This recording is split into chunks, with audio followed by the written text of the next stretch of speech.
আসসালামু আলাইকুম ওয়া রাহমাতুল্লাহি ওয়া বারাকাতুহু। আলহামদুলিল্লাহ, সমস্ত প্রশংসা আল্লাহ সুবহানাহু ওয়া তাআলার জন্য। অতঃপর দরুদ এবং সালাম বর্ষিত হোক আমাদের প্রিয় নবী রাসূলুল্লাহ সাল্লাল্লাহু আলাইহি সাল্লামের প্রতি। আমাদের বেশ কয়েকদিন ধরেই আমাদের রমজান মাসের প্রথম দিন থেকেই আমাদের ক্লাস চলছিল ফারজিয়া আইন কোর্সের। আজকে আমাদের 14তম ক্লাস।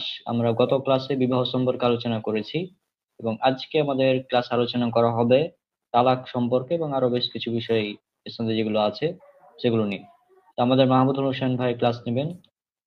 আহ হ্যাঁ ভাই, আপনি এখন ক্লাস শুরু করতে পারেন। السلام عليكم ورحمة الله وبركاته. الحمد لله والصلاة والسلام على رسول الله وبعد. فأعوذ بالله من الشيطان الرجيم. بسم الله الرحمن الرحيم. الطلاق مرتان إلى آخر الآية. প্রশংসা মাত্রই আল্লাহর জন্য, দুরূদ ও সালাম বর্ষিত হোক মুহাম্মদ রাসূলুল্লাহ সাল্লাল্লাহু আলাইহি ওয়াসাল্লামের প্রতি। আমরা ফরজে আইনের ধারাবাহিক কোর্স করছি। এখন আমরা যে বিষয় নিয়ে কথা বলবো, আজকে আমাদের আলোচনার মূল বিষয় হবে তালাক এবং এর সঙ্গে ফারায়েজ অর্থাৎ উত্তরাধিকার যে আইন কোরআন এবং সুন্নাহর, এটা নিয়ে কিছু কথা বলবো। তো তালাক এক কথা এটা একটা অনেক ভালো জিনিস না। অনেক জিনিসই হালাল আছে, কিন্তু সব হালাল গ্রহণ করতে আল্লাহ আমাদেরকে বাধ্য করেনি। কিছু বৈধ জিনিস মানুষের বিপদ থেকে বাঁচার জন্য, যেমন দেখেন, কোন মানুষ শৈলে অস্ত্রোপচার করা, কাটাছেঁড়া করা, এটা অবস্থা আসলে এটা ভালো না। একজনের গা কেন কাটবো, শরীর কেন ক্ষত করব, কিন্তু যখন সে অসুস্থ হয়ে যায় সেই ক্ষেত্রে এটা করা লাগে তার জীবন বাঁচানোর জন্য।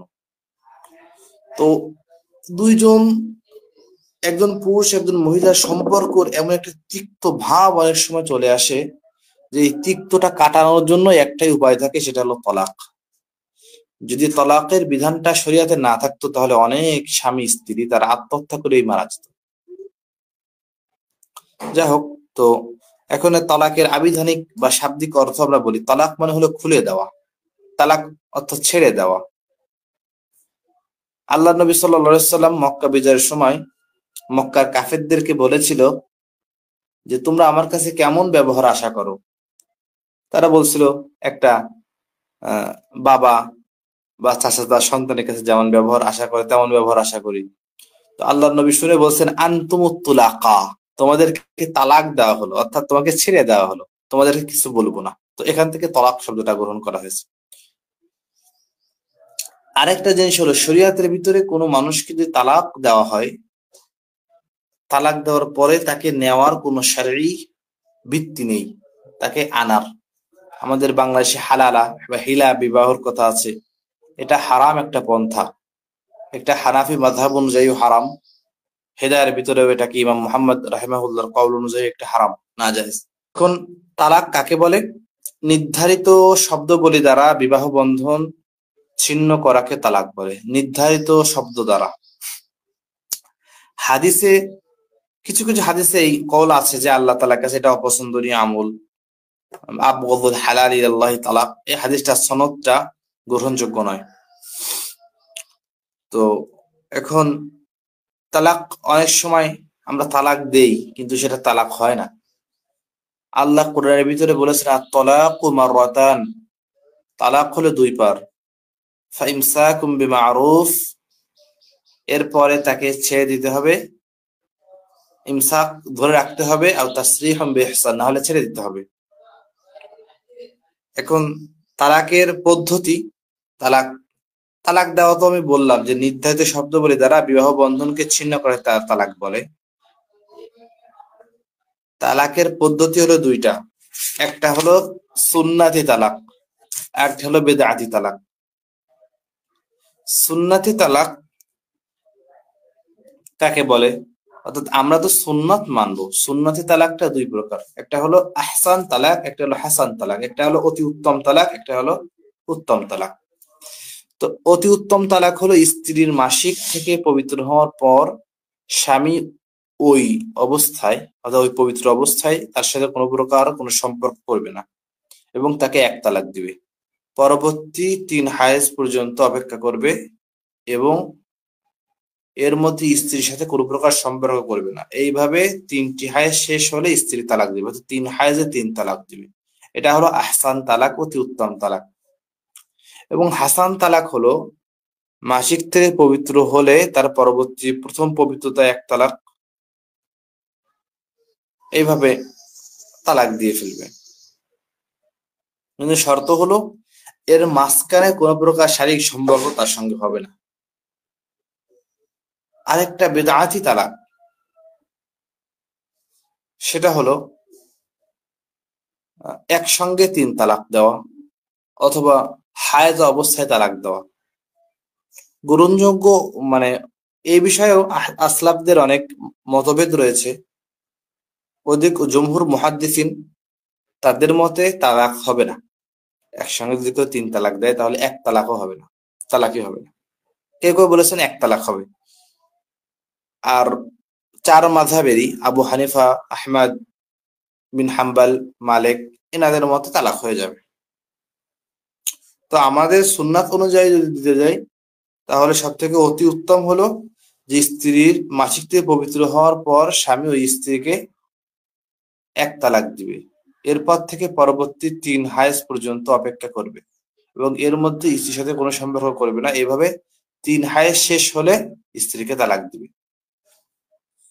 এবং হাসান তালাক হলো 3 হায়েজে 3 তালাকই দিয়ে দিবে আস্তে আস্তে করে। এইগুলো হলো সুন্নাত অনুযায়ী যে তালাকের পদ্ধতি। এরপর তালাক দেওয়ার পর কিছুদিন অপেক্ষা করা লাগে, এটাকে শরীয়তের ভিতরে ইদ্দাত বলে। ইদ্দাত, তালাকপ্রাপ্ত ও বিধবা নারী একটি নির্দিষ্ট সময় পর্যন্ত কোথাও গমন না করে এবং অন্য কোনো স্বামী গ্রহণ না করে নির্দিষ্ট স্থানে অবস্থান করতে হয়, নির্দিষ্ট সময়কে ইদ্দাত বলে। ইদ্দাতের প্রকার সম্পর্কে, যদি সঙ্গম বা নির্জনবাসের আগে স্ত্রী তালাকপ্রাপ্ত হয় ইদ্দত পালন করতে হবে না। অর্থাৎ কোন স্ত্রী যদি ডাইরেক্ট এমন হয় যে বিবাহ হয়েছে আবার তালাক হয়ে গেছে কিন্তু কোনো শারীরিক সম্পর্ক হয়নি, সেক্ষেত্রে ইদ্দত পালন করার কোনো কথা নেই। দ্বিতীয় নম্বর হলো সুস্থ স্বাভাবিক স্ত্রী ইদ্দত। সুস্থ স্বাভাবিক স্ত্রী হলো পরবর্তী তিন মাসিক পর্যন্ত।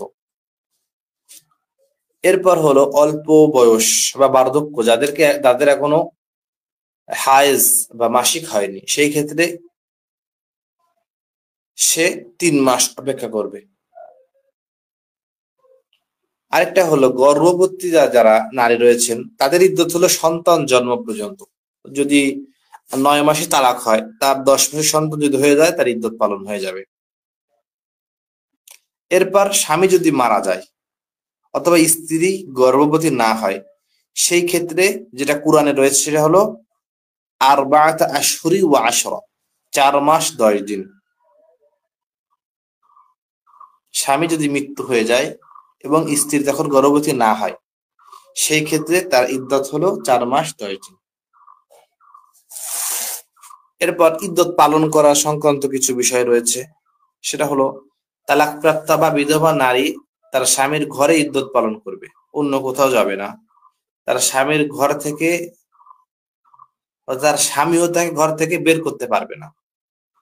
ইদ্দতের টাইমটা যখন শেষ হবে এরপরে তাকে যেতে দিতে পারবে।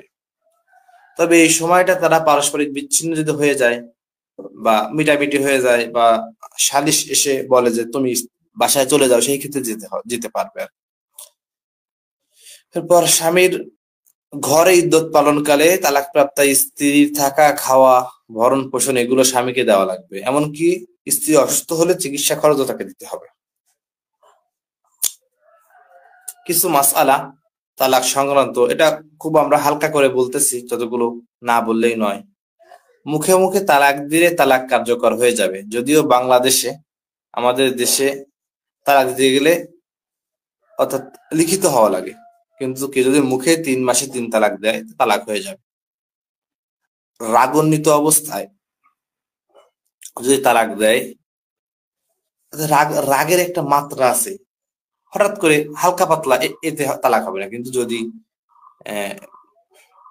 বুঝে শুনে তালাক দেয়, সেক্ষেত্রে তালাক হয়ে যাবে। আমাদের আব্দুল্লাহ জাহাঙ্গীর রাহিমাহুল্লাহ উনি বলছিলেন যে এর আগে 1000 টাকার নোট কেউ ছিঁড়ে ফেলতে পারে, ওই আগে তালাক দিলে তালাক হবে না। ওই সময় তো পাগল থাকে, পাগল তালাক দিলে তালাক হবে না। বোবা ব্যক্তি ইশারা দিয়ে তালাক দেয়, সেক্ষেত্রে তাকে তালাক হয়ে যাবে। কোন ব্যক্তি ভুলবশত তালাকের মূল অর্থ না জেনে স্বেচ্ছায় যদি স্ত্রীকে তালাক দেয়, অথবা কথা বলতে বলতে অনিচ্ছায় তালাক দিয়ে বসে, এতে তালাক হবে না। কিন্তু হানাফি মাযহাব অনুযায়ী কিন্তু হয়ে যাবে। হানাফি মাযহাব অনুযায়ী এমন আছে গান পয়েন্টে যদি কেউ কাউকে তালাক দেয়, যে তালাক দেয় না দে, না হলে তোকে মেরে ফেলবো, সেক্ষেত্রে তালাক দেয়, এই ক্ষেত্রে তালাক হয়ে যাবে। এটা একটা বাজে মাসালা। ইমাম মালিক রাহিমাহুল্লাহ এর বিপক্ষে অনেক লিখেছেন এবং এই জন্য তাকে আঘাত করা হয় ইমাম মালিক রাহিমাহুল্লাহকে। উনি বলেন যে জোর অবস্থায় যদি কেউ কুফরি কথা বলে, সেই ক্ষেত্রে যদি কুফরিটা কুফরি হিসেবে না ধরা হয়, সেই ক্ষেত্রে এই অবস্থায় তালাক দিলে তালাক কিভাবে হয়ে যাবে? এবং এই কথাটাই বেশি সঠিক এবং যথার্থ। যেসব ক্ষেত্রে তালাক হবে না, এক হলো পাগল ব্যক্তি, পাগল অবস্থায় তালাক দিলে তালাক হবে না। ঘুমন্ত অবস্থায় তালাক দিলে তালাক হবে না। ছোট বাচ্চাকে ছোটবেলায় বিবাহ করে দিলে তার তালাক কার্যকর হবে না যতক্ষণ না সে বালেগ হবে। বালেগ হওয়ার পর সে উক্ত তালাক বহাল রাখে, তাহলে তালাক হবে, না হলে হবে না। এটা হলো তালাক সংক্রান্ত যে বিষয়টা আমাদের না জানলেই নয়, সেই বিষয়গুলো আমরা বললাম। এখন এই বিষয়ে ভাই কিছু কথা আপনি বলেন, মানে কোন প্রশ্ন। এরপর আমাদের আরেকটা ছোট পার্ট আছে, হলো উত্তরাধিকার যে বিষয়। হ্যাঁ হ্যাঁ, এই তালাক সম্পর্কে তেমন প্রশ্ন নাই আমার, যেহেতু এইগুলো নিয়ে আমার পড়াশোনা তেমন নাই বেশি। হ্যাঁ, থাকলে হয়তো প্রশ্ন হতো। এখন কথা হলো যে কেউ যদি অনেকে বলে যে হঠাৎ করে রাগের মাথায় ফোন করলো, হ্যাঁ, ফোন করে ডাইরেক্ট 3 তালাক, এটা তো হবে না যদি ওই একসাথে। তো এইভাবে যদি কেউ তালাক দেয়, তাহলে কি হানাফি মাযহাব অনুযায়ী তালাক হবে? হানাফি মাযহাবে তালাক হয়ে যাবে, সব মাযহাবে তালাক হয়ে হ্যাঁ যাবে। হ্যাঁ, আচ্ছা। জমহুর মুহাদ্দিস মানে আসলাফের ভিতরে মুহাদ্দিস ছিলেন, তারা বলছেন যে তালাক হবে না। কিন্তু ফকি যতগুলো ফকি আছে, ইভেন সৌদি আরবের ওনাদের মতে হয়ে যাবে তালাক। আচ্ছা। হানাফি মাযহাবে তো কোনো সুরতি নেই, কিন্তু যদি আপনি গভীরভাবে অধ্যয়ন করেন, সেই ক্ষেত্রে যে কুফরি যদি কেউ করে, বলা হয়েছে সেই অবস্থায় কেউ যদি না জেনে কুফরিও করে ফেলে, তার তার কুফরিটাই আল্লাহ কবুল করে না, তো তালাক কিভাবে কবুল হবে? এর পক্ষে বিপক্ষে অনেক লেখালেখি রয়েছে, মানে হানাফিদের যদি কোনো দলিল নেই এটাও না, কিন্তু আমরা যেটা মনে করি যে একটা পরিবারকে ধ্বংস করে দেওয়া, তারা বলে যে তালাক হয়ে যাবে। তালাক হয়ে যাওয়ার পরে যে সমস্যাটা করে সেটা হলো হালালা করে, যেটা হারাম এবং মালউনের পদ্ধতি। আল্লাহ নবী বলেছেন যে ব্যক্তি হালালা করে, হিল্লা করায়, তাদের প্রতি আল্লাহ লানত। এনারা বলে যে হালালা জায়েজ আছে, কিন্তু তালাক তালাক তালাক আবার হয়ে যাবে, ঠিক আছে। হিল্লা বিবাহর ব্যাপারটা, এটা হলো হানাফি মাযহাবে, প্রত্যেকটা মাযহাবে হারাম, এটা হারাম মানে সবার কাছে হারাম। কিন্তু তালাকের ব্যাপারে সব মাযহাবেই 3 তালাক যদি মানে একসঙ্গে দিয়ে ফেলে, এটাকে তারা বেদাত বলেছেন এবং অনেকে কবিরা গুনাহ বলেছেন, কিন্তু তালাকটা হয়ে যাবে তাদের মতে। কিন্তু মুহাদ্দিসিন যারা আছে আধুনিক যুগে, ইমাম শাওকানি বলেন, নাসিরউদ্দিন আলবানী রাহিমাহুল্লাহ বলেন, জুবাইর আলী জাই রাহিমাহুল্লাহ বলেন, ইনারা বলেছেন যে না, তালাক হবে না। আর আমাদের বাংলাদেশের ভিতরে সবথেকে আমি যাকে আমার একজন ভালো আলেম মনে করি, কামালউদ্দিন আব্দুল্লাহ জাফরি হাফিজাহুল্লাহ, জামিয়া কাসিমের প্রিন্সিপাল, যেখানে ডক্টর আল্লামা কাজী ইব্রাহিম ওইখানকার উনি মুহাদ্দিস, উনি বলছেন যে তালাক হবে না। এবং উনি কিন্তু সৌদি আরবের রাবেতা আলামে ইসলামী এর একজন মানে গ্রহণযোগ্য পর্যায়ের একজন লিডার। বড় বড় গ্রহণযোগ্য আলেম। তো জান এটার পক্ষে বিপক্ষে অনেক কিছু আছে, সেই ক্ষেত্রে আমরা চেষ্টা করব যে সুন্নাত অনুযায়ী 3 তালাক দেওয়া, এবং এখানে 3 তালাক দেওয়া যে কবিরা গুনাহ এবং হারাম এটা সবাই মানে। কিন্তু ইনারা বলে যে হারাম কাজ করার পরে এটা হয়ে যাবে, এইটা আমার কাছে হাস্যকর মনে হয় যে আপনি হারাম কাজ করলেন, সেই হারাম কাজ অনুযায়ী একটা জিনিস বৈধতা কি করে হয়ে যায়। এনারা বলে যে হিল্লা বিবাহের ক্ষেত্রে এটাই বলে যে হিল্লা বিবাহটা হারাম ঠিক আছে, কিন্তু হিল্লা বিবাহ যদি কেউ করে ফেলে কিন্তু বিবাহ পরবর্তী হালাল হয়ে যাবে। এইটা খুবই একটা অযৌক্তিক একটা কথা। আচ্ছা, আপনি নেক্সট টপিকে যান। এরপর আরেকটা বিষয় হলো উত্তরাধিকার যে বিষয়টা আছে, উত্তরাধিকার অর্থাৎ জমি জায়গার যে ভাগ বাটোয়ারা একটা বিষয় আছে কোরআনে কোরআনে এই বিষয়টা অনেক বিস্তারিত ভাবে কথা বলা, এবং 1-2টা জিনিস হাদিসে আইছে, কিন্তু বেশিরভাগ কোরআনটায় কোরআনে এটাকে স্পষ্ট করা হয়েছে। তো উত্তরাধিকার বা মিরাস এটা কাকে বলে? মৃত ব্যক্তি রেখে যাওয়া সম্পত্তিকে সুষ্ঠু ভাবে বন্টন করাকে উত্তরাধিকার আইন বলে। আরেকবার বলি, মৃত ব্যক্তি রেখে যাওয়া সম্পত্তির সুষ্ঠু বন্টন রীতিকে বলা হয় উত্তরাধিকার বন্টন আইন। শারঈ পরিভাষায় এই বন্টনকারীর জ্ঞানকে ইলমুল ফারাইজ বলে। ইলমুল ফারাইজ, হাদিসের ভিতরে রয়েছে তাআল্লামুল ফারাইদা, তোমরা ফারাইজ শিক্ষা করো। এখানে মুহাদ্দিসরা 2টা ব্যাখ্যা বলেছেন। একটা হলো ফারাইজা মানে হলো ফরজ এলেম, অর্থাৎ সালাত, সিয়াম, হজ, যাকাত এগুলো শেখো। আর ইলমুল ফারাইজ, জমি জায়গার ভাগকে আবার ইলমুল ফারাইজ বলা হয়। সেই ক্ষেত্রে তাআল্লামুল ফারাইদা মানে তোমরা ফারাইজ শিক্ষা করো, অর্থাৎ জমি জায়গার ভাগাভাগি শিক্ষা করো। এটা একটা ব্যাপক এলেম। এই বিষয়ে সমস্ত, আপনি অবাক হবেন ভাই, সমস্ত পৃথিবীতে একটা বই এই বিষয়ে প্রসিদ্ধ সব থেকে বেশি। এটা হানাফি মাযহাবের বই। আহলে হাদিস বলেন, শাফিঈ বলেন, মালিকি বলেন, সবাই একটা বই পড়ায় ফারাজের জন্য। আর আকীদার ক্ষেত্রেও সবাই একটাই আকীদার কিতাব পড়ায়। এই 2টা ক্ষেত্রে আমাদের সকল বাংলাদেশে সবার একই মত। একটা হলো আকীদাতুত তাহাবী আকীদার ক্ষেত্রে, 2 নম্বর হলো আস-সিরাজি ফিল মিরাস, এই একটা কিতাব। এটা হলো ফারায়েজের জন্য। এই ফারায়েজের ব্যাপারে আল্লাহ তাআলা সূরা নিসার 11 নম্বর আয়াতে এবং সূরা নিসার 176 নম্বর আয়াতে উল্লেখ করেছেন। আপনি সূরা নিসার 11 নম্বর আয়াতটা বের করেন। হ্যাঁ, আমি বের এই আয়াত, করছি। হ্যাঁ, 30 সেকেন্ড। হ্যাঁ, যে আমি আমার আলোচনা চালিয়ে যাচ্ছি। আল কোরআনের বিভিন্ন স্থানে এই সম্পর্কিত কিছু আলোচনা রয়েছে। মুসলিম খলিফাদের যুগে এটি একটি পূর্ণাঙ্গ শাস্ত্রের রূপ নেয়। এর ভিতরে কিছু টার্ম রয়েছে, কিছু পরিভাষা রয়েছে ফারায়েজের। একটা নাম হলো মিরাস, মৃত ব্যক্তি রেখে যাওয়া সম্পত্তিকে মিরাস বলা হয়। একটা হলো ওয়ারেস, ওয়ারেস মিরাস যারা লাভ করে তাদেরকে ওয়ারেস বলা হয়। এই ইলমুল ফারায়েজের জ্ঞান অর্জন করা হলো ফরজে কিফায়া, অর্থাৎ প্রত্যেক অঞ্চলে কিছু লোকদেরকে এই বিষয়ে জানতে হবে। আমাদের বাংলাদেশে আলেম যারা আছেন, মুফতি সাহেব, তারা এই বিষয়ে পড়েন। এটা ইফতায় যারা মুফতি পাশ করে তাদেরকে এই বিষয়ে অনেক পড়ানো হয় ফারায়েজ সম্পর্কে। এই যে আয়াতটা, আল্লাহ সুবহানাহু ওয়া তাআলা বলেন যে ইউসিকুমুল্লাহু ফি আওলাদিকুম, আল্লাহ তোমাদের সন্তানদের ব্যাপারে ওসিয়াত করেছেন। লিযযাকারি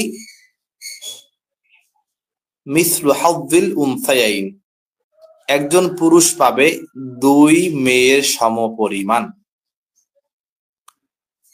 এখানে আমাদের সংশয়বাদী কিছু লোকেরা বলে যে এটা তো আল্লাহর ইনসাফ হলো না, যে একজন পুরুষ 2 মহিলা সমান পাবে, 2 মহিলা যা পাবে একজন পুরুষ তাই পাবে, 2 বোন যা পাবে একজন ভাই তাই পাবে, এটা তো বেইনসাফি।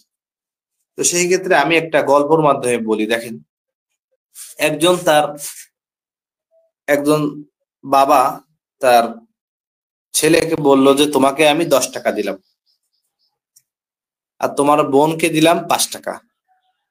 কিন্তু বাবা বলতেছে যে আমি ছুটির সময় আসবো, তো তোমার টাকা দিয়ে তোমার বোনকে তুমি খেতে দিবা।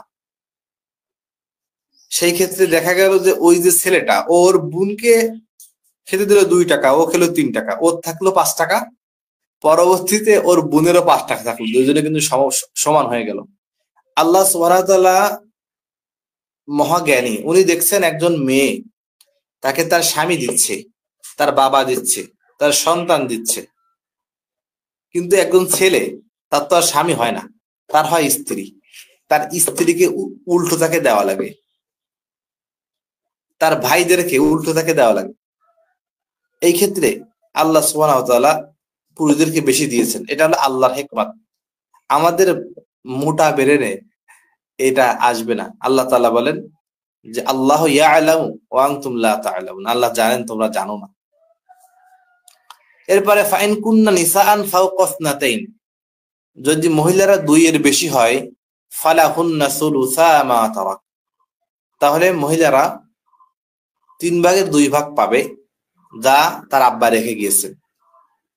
অর্থাৎ পুরুষ আমি এক, যদি এমন হয় যে 2 বোন 1 ভাই, সেই ক্ষেত্রে তো অর্ধেক অর্ধেক হবে। আর যদি তার কোনো পুরুষ, তার কোনো ছেলে নেই, সেক্ষেত্রে 2 বোন আছে, সেক্ষেত্রে বা এটা বোনরা 2 এর বেশি, সেই ক্ষেত্রে অর্ধেক মানে 3 এর 2 ভাগ তারা মেয়েরা পেয়ে যাবে। ওয়া ইন কানাত ওয়াহিদাতান, যদি মেয়ে একটা হয়, অনলি 1 ডটার, ফালাহান নিসফ, তাহলে মেয়ে পাবে অর্ধেক। ওয়ালি আবাওয়াইহি লিকুল্লি ওয়াহিদিন মিনহুমা সুদুস, এবং তার আব্বা আম্মা সেই ক্ষেত্রে 6 ভাগের 1 ভাগ করে পাবে। মিম্মা তারাকা ইন কানা লাহু ওয়ালাদ, যদি তার সন্তান থাকে। ফাইন লাম ইয়াকুল লাহু ওয়ালাদ, যদি মৃত ব্যক্তির কোনো সন্তান না থাকে, ফাওয়ারিসাহু আবাওয়াহু ওয়ালি উম্মিহি সুলুস, তাহলে তার ওয়ারিস হবে হলো আব্বা, এবং তার আম্মা পাবে তখন 3 ভাগের, মানে তার মা আম্মা মানে 3 ভাগের 1 ভাগ পাবে। ওয়াইন কানা লাহু ইখওয়াতুন ফালি উম্মিহি সুদুস, যদি তার ভাই থাকে সেই ক্ষেত্রে তার মা আবার ওই 6 ভাগের 1 ভাগ পাবে। মিন বাদি ওয়াসিয়াতিন ইউসি বিহা আও দাইন, কিন্তু এই সম্পদগুলো দেওয়ার ক্ষেত্রে মিন বাদি ওয়াসিয়াতিন ইউসি বিহা, সে যদি কোনো ওসিয়াত করে এটাকে আগে দেওয়া লাগবে, আও দাইন, অথবা যদি কোনো দিনা পাওনা থাকে সেই ক্ষেত্রে তাকে আগে পরিশোধ করা লাগবে। তার সম্পদ ভাগের আগে প্রথম দায়িত্ব হলো তার কাফনের কাপড় কেনা, তার সম্পদ থেকে। যদি কেউ দিয়ে দেয় তাহলে তো আলহামদুলিল্লাহ, না হলে তার সম্পদ থেকে তার কাফনের কাপড় কিনতে হবে। এরপর তার ওসিয়াত গুলো পূরণ করতে হবে। আবার ওসিয়াতটা এমন না হয় যে সে সব টাকা দিয়ে দিবে, এমন না, 3 ভাগের 1 ভাগ পরিমাণ সে দান করতে পারবে। এরপর সে তার দিনাগুলোকে দূর করে এরপরে সম্পত্তির ভাগ হবে। আমাদের বাংলাদেশে এমন হয় যে মরার সঙ্গে আগে জমি জায়গা ভাগ হয়, এরপরে যারা দিনা পাওনাদার তারা হলো কান্নাকাটি করে বেড়ায়, কিন্তু জমির ভাগ থেকে তারা বলে আমরা পেয়েছি, আমরা দিতে পারবো না আব্বার দিনা। শুধু যখন আব্বা মারা যায় তখন 10 মিনিটের জন্য ছেলেরা একটু কানবো কানবো করে বলে যে আমার আব্বা যদি কোনো টাকা পেয়ে থাকে আপনারা বলেন, আমরা দিয়ে দিব, কিন্তু এটা দেয় না। এই জন্য আল্লাহ তাআলা বলছেন আবাউকুম ওয়া আবনাউকুম লা তাদরুনা আইয়ুহুম আকরাবু লাহুম নাফআ, হে মুমিনেরা, আবাউকুম তোমাদের পিতা, ওয়া আবনাউকুম তোমাদের সন্তান, লা তাদরুনা আইয়ুহুম আকরাবু লাকুম নাফআ, কাদের দ্বারা তোমাদের বেশি উপকার হবে এটা তোমরা জানো না। এই ক্ষেত্রে ওসিয়াত পালন, দিনা পালন এবং তার কাফনের কাপড় এগুলো করার পরবর্তীতে তার সম্পত্তির ভাগ হবে, এটা আমাদের জানতে হবে।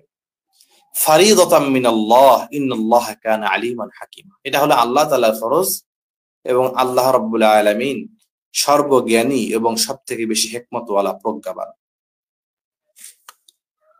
এখন কিছু বিষয় তো আয়াতে আমরা বলে দিলাম আয়াতটা, এখন এটা বিস্তারিত কিছু বলি কি কেমন ভাবে ভাগ হবে। মৃত ব্যক্তি রেখে দেওয়া সম্পত্তিকে 4টি বিষয় কার্যকর করতে হবে। প্রথমে তার রেখে দেওয়া সম্পত্তি থেকে তাকে দাফন কাফন, যেটা আমি বললাম যে মিন ওয়াসিয়াতিন ইউসিহা আও দাইন, তার কাফন দাফন করতে হবে, তার ঋণ পরিশোধ করতে হবে, তার ঋণ আদায়ের পর অবশিষ্ট সম্পদের 3/1 তার ওসিয়াত অনুযায়ী পূরণ করা যাবে। 3/1, 1/3 যাকে বলা হয়। 4 নম্বর হলো এই 3 খাতে ব্যয় করার পর, অর্থাৎ কাফন দিয়ে, ঋণ দিয়ে এবং ওসিয়াত করানোর পর যে সম্পদ থাকবে, এই সম্পদগুলো কুরআন সুন্নাহ অনুযায়ী বন্টন করতে হবে। এবং সেই ক্ষেত্রে 3টা শর্ত রাখতে হবে। 1, সম্পত্তির মালিক মৃত ব্যক্তির হতে হবে। সে যদি যে সম্পত্তি সে মালিক না, ওই সম্পদ বন্টন তো করাই যাবে না। মৃত ব্যক্তির সম্পত্তিতে কোনো উত্তরাধিকার নেই। মৃত ব্যক্তির মালিক মৃত হওয়া লাগবে, অর্থাৎ জীবিত লোকরা সম্পদ মানে বন্টন করতে পারবে না যেভাবে। 2 নম্বর হলো মৃত ব্যক্তির কাছে বা দূরের জীবিত নিকটাত্মীয় উত্তরাধিকার থাকতে হবে। 3 নম্বর হলো মৃত ব্যক্তির সম্পত্তি রেখে যেতে হবে। ইসলামী উত্তরাধিকার আইনে কিছু কারণে উত্তরাধিকারী বঞ্চিত হয়, অর্থাৎ আল্লাহ কোরআনে তো ভাইয়ের কথা বলছে, আব্বার কথা বলেছেন, বোনের কথা বলেছেন, সন্তানের কথা, তারা সম্পদ পাবে। কিন্তু অনেক সময় যাদেরকে কোরআন হাদিসে সম্পদ দেওয়ার কথা বলা হয়েছে তারা সম্পদ পায় না। কি কি কারণ? 1 নাম্বার, কোন হত্যাকৃত ব্যক্তির উত্তরাধিকারী হতে পারবে না।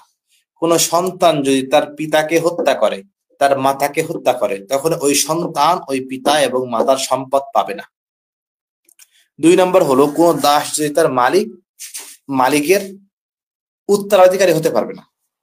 যে কেউ পালক পুত্র বানিয়েছে, পালক পুত্রকে আপনি তার সন্তানের সমপরিমাণ সম্পদ দিতে পারবেন না, সেই ক্ষেত্রে তাকে ওসিয়াত করে দেওয়া লাগবে। এরপর অমুসলিম ব্যক্তি যদি মুসলিম হয়, সেই ক্ষেত্রে সে তার আব্বার সম্পত্তি পাবে না। আত্মীয় স্বজন ভিন দেশের নাগরিক হলে সম্পত্তি পাবে না। শাসক এবং সেনাবাহিনীর পৃথক হলে উভয় দেশকে পৃথক রাষ্ট্র বলে গণ্য করতে হবে। এখন ওয়ারেস অর্থাৎ সম্পত্তি বলেছিলাম 2টা বিষয়। সম্পত্তি যেটা মৃত ব্যক্তির যে সম্পত্তি, এটাকে বলা হয় হলো মিরাস, এবং সম্পত্তি যারা পায় তাদেরকে ওয়ারেস বলে। কুরআন অনুযায়ী ওয়ারেস হলো 3 প্রকার। 1 প্রকার ওয়ারেসকে বলা হয় জাবিল ফুরুজ, অর্থাৎ কুরআনে যাদেরকে অংশগুলো দিয়েছেন, অর্থাৎ ছেলে, মেয়ে, ভাই, এরা হলো জাবিল ফুরুজ। এদের ব্যাপারে কুরআনে আল্লাহ তাআলা বলে দিয়েছেন ডাইরেক্ট। 2 নম্বর হলো আসাবা, অর্থাৎ এরা হলো অবশিষ্ট ভোগী। কুরআনে যাদেরকে দিতে বলা হয়েছে তাদেরকে দেওয়ার পরে যা থাকবে তারা হলো পাবে, তারা হলো আসাবা। 3 নম্বর জাবিল আরহাম, অর্থাৎ দূরবর্তী যারা আত্মীয় তারা। তো জাবিল ফুরুজ অর্থাৎ কুরআনিক অংশীদার হলেন তারা যাদেরকে প্রাপ্ত অংশ শরীয়ত নির্ধারণ করে দিয়েছেন। এই আয়াত যাদেরকে আল্লাহ তাআলা বলেছেন এরা হলো জাবিল ফুরুজ। এরা 12 জন, তার মধ্যে 4 জন পুরুষ এবং 8 জন নারী। পুরুষরা হলেন পিতা, সন্তানের সম্পদ পিতা পাবে। স্বামী, স্ত্রীর সম্পদ স্বামী পাবে। পুত্র, পিতার সম্পদ পুত্র পাবে। এরপরে হলো বৈপিত্তীয় ভাই, অর্থাৎ মা এক বাবা আলাদা, এই ভাই, এরা সম্পদ পাবে। এবং নারীদের মধ্যে হলেন মা, মৃত ব্যক্তির মা, মৃত ব্যক্তির দাদি নানি, মৃত ব্যক্তির স্ত্রী, মৃত ব্যক্তির কন্যা, মৃত ব্যক্তির পুত্রের কন্যা অর্থাৎ নাতনি, মৃত ব্যক্তির আপন বোন, বৈমাত্রীয় বোন অর্থাৎ বাপ এক মা আলাদা এরা, ও বৈপিত্তীয় বোন অর্থাৎ পিতা আলাদা মাতা এক। আর বৈমাত্রী হলো পিতা এক মাতা আলাদা। এই 12 জন হলো জাবিল ফুরুজ। এই 12 জনের মধ্যে পিতা, মাতা, স্বামী, স্ত্রী, পুত্র, কন্যা, এই 6 জন কোনো অবস্থাতেই উত্তরাধিকার হতে বঞ্চিত হবে না। অর্থাৎ পিতা অবশ্য সম্পদ পাবে, মাতা অবশ্যই পাবে, স্বামী, স্ত্রী, পুত্র, কন্যা এরা সম্পদ পাবেই। এবং অনেক ক্ষেত্রে আর কেউ কেউ বঞ্চিত হবে, অর্থাৎ ভাইরা অনেক সময় বঞ্চিত হয় যদি সন্তান থাকে সেই ক্ষেত্রে। এরপর হলো আসাবা, 2 নম্বর যারা, অর্থাৎ কুরআন যাদেরকে সরাসরি বলে দেওয়া হয়নি। আসাবা হলো যাদের অংশ নির্ধারিত করা হয়নি। বরং জাবিল ফুরুজের পর অবশিষ্ট তারা পাবে। এরা তিন শ্রেণীর। এক হলো আসাবা বিন নাফস, তথা যেসব পুরুষ সদস্য যাদের সাথে মৃতের সম্পর্কের মধ্যে নারীর মধ্যস্থতা নেই, এরা যেমন পুত্র, পুত্রের পুত্র, তার নিচে যারা গিয়েছে, পিতা, দাদা, এর উপরে যারা গিয়েছে, আপন ভাই, বৈমাত্রীয় ভাই ইত্যাদি। এটা হলো আসাবা বিল গায়র। এরা সেসব নারী যারা জাবিল ফুরুজ কিন্তু তাদের ভাইয়ের কারণে আসাবা হয়, অর্ধেক সম্পত্তি পায় এরা। এমন নারী হলেন চারজন, তথা কন্যার পুত্রের সঙ্গে পুত্রের কন্যা, পুত্রের পুত্রের সঙ্গে, আপন বোন, আপন ভাইয়ের সঙ্গে, বৈমাত্রীয় বোন, বৈমাত্রীয় ভাইয়ের সঙ্গে অর্ধেক সম্পত্তি লাভ করা। আর এটা হলো আসাবাল মাল গায়র। এরা সেসব নারী যারা অন্য নারীর সাথে আসাবা হয়, এরাও চারজন। আপন বোনের সঙ্গে, বৈমাত্রীয় বোনের কন্যার সঙ্গে, আপন বোন পুত্রের কন্যার সঙ্গে এবং বৈমাত্রীয় বোন পুত্রের কন্যার সঙ্গে। এরা হলো কুরআনে যাদেরকে বলা হয়েছে এদের পরে যা থাকবে এরা আসাবা। 3 নাম্বার হলো যাবিল আরহাম। এরা হলো আত্মীয়, দূরবর্তী আত্মীয় যারা। উপরে যারা জাবিল ফুরুজ, কুরআনে যাদেরকে বলা হয়েছে এই আয়াতটায়, অথবা যারা আসাবা, এই বাদে যা থাকবে এরা হলো জাবিল আরহাম। উপরের 2 শ্রেণীর অনুপস্থিতিতে দূরবর্তী আত্মীয়রা সম্পত্তি লাভ করবে। এর মধ্যে প্রথম শ্রেণীতে আছে মৃত ব্যক্তির কন্যার বংশধর, পুত্রের কন্যার বংশধর। দ্বিতীয় শ্রেণীর সদস্য হলো মৃত ব্যক্তির পূর্বপুরুষ, অর্থাৎ অপ্রকৃত দাদা, নানা, দাদি বা নানি। তৃতীয় শ্রেণীর সদস্য হলো মৃত ব্যক্তির পিতামাতার বংশধর, যেমন সহোদর, মানে আমার চাচা, আমার আব্বার সৎ ভাই। এনারা কখন পাবে? যখন আমার আসহাবুল ফুরুজ বা জাবিল ফুরুজ, যাদেরকে কোরআনে সম্পদ দিতে বলা হয়েছে, তারাও নেই, পরবর্তী যারা আসাবা তারাও নেই। 3 নম্বর স্তর হলো এনারা সম্পদ পাবে। এইখানে কিছু কিছু লোক যাদেরকে বললাম, এইটা হলো সম্পত্তির ভাগ। এরপর ওই যে এই আয়াতের ক্ষেত্রে আল্লাহ সুবহানাহু ওয়া তাআলা স্পষ্ট করে দিয়েছেন। এই ক্ষেত্রে আরেকটা আছে কালালার বিষয়। এই আয়াতের ভিতরে কালালা কাকে বলে এটা আল্লাহ তাআলা ডাইরেক্ট কোরআনে বলবেন যে ইয়াস্তাফতুনাকা, তারা আপনার কাছে ফতোয়া জিজ্ঞেস করে, জানতে চায়। কুলিল্লাহু ইফতিকুম, বলো আল্লাহ তাআলা তোমাদেরকে ফতোয়া দিচ্ছে বা জানাচ্ছেন ফিল কালালা, কালালার ক্ষেত্রে। কালালা ইনিমরুন হালাকা লাইসা লাহু ওয়ালাদ, যদি কোনো মানুষ মারা যায়, লাইসা লাহু ওয়ালাদ, তার কোনো সন্তান না থাকে, ওয়ালাহু উখতুন, তার কোনো বোন থাকে, ফালাহা নিসফু মা তারাক, তাহলে ওই বোন তার সম্পদের অর্ধেক পায়। ও হুয়া ইয়ারিসুহা ইল্লাম ইয়াকুন লাহা ওয়ালাদ, ওই মহিলা কখনো ওয়ারিস হবে যদি তার কোনো লাম ইয়াকুন লাহা ওয়ালাদ, যদি তার কোনো সন্তান না থাকে। ওয়া ইন কানাত তাসনাতাইনি ফালাহা সুলুসা মিম্মা তারাক, ওয়া ইন কানাতা, যদি তারা 2 হয়, 2 বোন হয়, ফালাহুমা সুলুসা মিম্মা তারাক, তাহলে ওই 2 বোন তার বোন 3-এর 2 ভাগ পাবে, 3 ভাগের 2 ভাগ পাবে যা সে রেখে গিয়েছে, ওই কালালা ব্যক্তি যার কেউ নেই।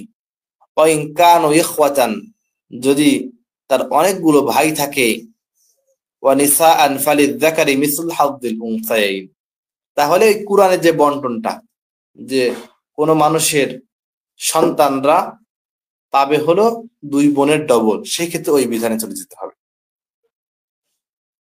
তো কালালা কাকে বলে? যার কেউ নেই, অর্থাৎ পিতা সম্পদ পায় এবং সন্তান পায়, তো পিতার দিকেও কেউ নেই, সন্তানের দিকেও কেউ নেই, সেই ক্ষেত্রে তার বোন এবং ভাইরা তার সম্পদের মালিক হয়ে যাবে। ইউবাইয়িনুল্লাহু লাকুম আন তাদিল্লু, আল্লাহ তোমাদেরকে এগুলো বয়ান করে দিয়েছেন, বিশ্লেষণ করে দিয়েছেন। আন তাদিল্লু মানে আন লা তাদিল্লু, যাতে তোমরা পথভ্রষ্ট না হও। আল্লাহু বিকুল্লি শাইইন আলিম, আল্লাহ তাআলা সব কিছু জানেন। এই 2টা আয়াতে মোটামুটি ফারায়েজের বিষয়টা কমপ্লিট হয়ে গিয়েছে। আর একটা বিষয় একটুখানি মনে পড়ে গেল, এটা বলেই ইনশাল্লাহ শেষ করে দেবো। সেই ক্ষেত্রে আমরা, হ্যাঁ, যার পিতা মাতা জীবিত নেই, সন্তানও নেই, বললাম না, অর্থাৎ কেউ নেই তার, কোরআনে আসহাবুল ফুরুজ তার স্পষ্ট নেই। আমরা বেঁচে থাকতে ছেলে মেয়েদেরকে অনেক ক্ষেত্রে দেই, সেই ক্ষেত্রে বরাবর করা ফরজ। সেই ক্ষেত্রে সন্তান 2 গুণ পাবে, মেয়ে 1 গুণ পাবে, এটা না। যদি আপনি জীবিত অবস্থায় আপনার ছেলেকে একটা ঘড়ি কিনে দেন, তো মেয়েকে ওই দামেরই ঘড়ি কিনে দেওয়া লাগবে। সেই ক্ষেত্রে ছেলেকে 2টা, মেয়েকে একটা, এরকম দিলে হবে না। মারা গেলে মিরাসের ভাগ এবং দুনিয়ায় যে বিষয় আপনি বেঁচে থাকতে দিচ্ছেন, এটা হলো হাদিয়া। হাদিয়ার ক্ষেত্রে বরাবর করা আপনার জন্য ফরজ। হযরত নুমান বিন বাশির রাদিয়াল্লাহু তাআলা আনহু, উনি ছোট সাহাবী, অনেক কম বয়সে ইসলাম গ্রহণ করেন। ওনার আব্বা একটা জিনিস হাদিয়া, একটা গোলাম হাদিয়া নিয়ে আসেন নুমান বিন বাশিরের জন্য। তো নুমান বিন বাশির আম্মা বলেন, আপনি আগে আল্লাহর হাবিবের কাছে শোনেন যে এই বিষয়টা আল্লাহ নবী কি বলেন। আপনি তো একটা ছেলেকে হাদিয়া দিচ্ছেন। তো আল্লাহ নবী বলেন, এই হারাম বিষয়ে আমি কোনো ফয়সালা করতে পারবো না। তুমি তোমার সন্তান সবাইকে কি একটা করে গোলাম আজাদ করে দিয়েছো? তা বলছেন না। তাহলে এই বিষয়ে আমি কোনো ভাগাভাগি করতে পারবো না। এক্ষেত্রে বোঝা যায় যে দুনিয়াবী বিষয়ে, দুনিয়ায় কোনো কিছু দিলে বরাবর করতে হবে। সেই ক্ষেত্রে ওই 2 ভাগ 1 ভাগ, এই ভাগটা হবে না। আল্লাহ তাআলা আমাদেরকে তৌফিক দান করুন। আল্লাহুম্মা আমিন। তো আজকে আমাদের যে ক্লাসগুলো হলো, আপনারা দেখলেন, আমরা প্রথমে তালাক সম্পর্কে আলোচনা করলাম, তারপরে ফারায়েজের জ্ঞান যেগুলো, জমি জমা বন্টনের ব্যাপারে। তো এই ব্যাপারে বিস্তারিত কোরআন মাজিদের 2টা আয়াত, একটা সূরা নিসা সূরা নম্বর 4 আয়াত নম্বর 11 এবং 176 নম্বর আয়াত, এই 2টা থেকেই আলোচনাটা হলো, এবং আশা করছি আপনারা আলোচনাটা বুঝতে পেরেছেন। আর আর এটা আমাদের ইউটিউবে বিস্তারিত তো জানার জন্য আমি একটা বইয়ের কথা বলছি। শেখ আব্দুল হ্যাঁ, হামিদ ফাইজ রাহিমাহুল্লাহ ফারায়েজে একটা বই আছে। আর উত্তরাধিকার ডট বাংলা, এটা একটা ওয়েবসাইট আছে, এখানে আমরা এখান থেকেও জানতে পারবো। জি, আচ্ছা। তো যাই হোক, আপনারা এগুলো ফলো করবেন তাহলে হবে। আর আমাদের ইউটিউবে আমাদের এই ক্লাস গত 13টা এগুলো আপলোড করা হয়েছে, 13 নাম্বারটা এখন আপলোড হয়নি, এডিটিং চলছে। তো যাই হোক, এই ক্লাসগুলো আপনারা দেখবেন, আশা করছি আপনারা অনেক উপকৃত হবেন। আর আপনাদের জন্য একটা সুখবর আছে যে আমাদের এই যে ফার্জিয়ান কোর্স যেটা হচ্ছে, এটা একটা আমরা বই আকারে সংকলন হিসেবে নিয়ে আসতে চাচ্ছি। হয়তো আগামী কোরবানি ঈদের পরে আপনারা হয়তো পেয়ে যাবেন এটা। ইনশাল্লাহ, দেখি যতটুকু সম্ভব হচ্ছে অনেক চেষ্টা জিনিস করব। দিয়ে যখন আমি বলি, সেই ক্ষেত্রে অনেক জিনিস থেকে হ্যাঁ, যায় যেগুলো হ্যাঁ, হ্যাঁ, বলা হয় না। এগুলো বইয়ের ভিতরে আনা যায় সুন্দর। হ্যাঁ, সেটাই। আর সেজন্য বেশিরভাগ এটা আরো ক্ষেত্রে আমি আপনাদের জন্য। যে হাদিসগুলো আমি হ্যাঁ, বলি, আমার কাছে একটা নোট বই আছে, কিন্তু এটা কোনো আয়াত দেওয়া না। হাদিসগুলো আমি বলি, সেগুলো আমি মুখস্থ বলি, হয়তো ভুল যেতে পারে বা নাম্বারিং মিস্টেক হতে পারে, কিন্তু বইয়ের ক্ষেত্রে সেটা আমরা পুরো রিডিং দেখে দেখে দিই, কিন্তু এই ভুলগুলো থাকবে না। জি। তো আজকে আমরা বিদায় নিচ্ছি, দেখা হবে ইনশাল্লাহ পরবর্তী ক্লাসে। সব আমাদের জন্য দোয়া করবেন। আসসালামু আলাইকুম ওয়া রাহমাতুল্লাহি ওয়া বারাকাতুহু।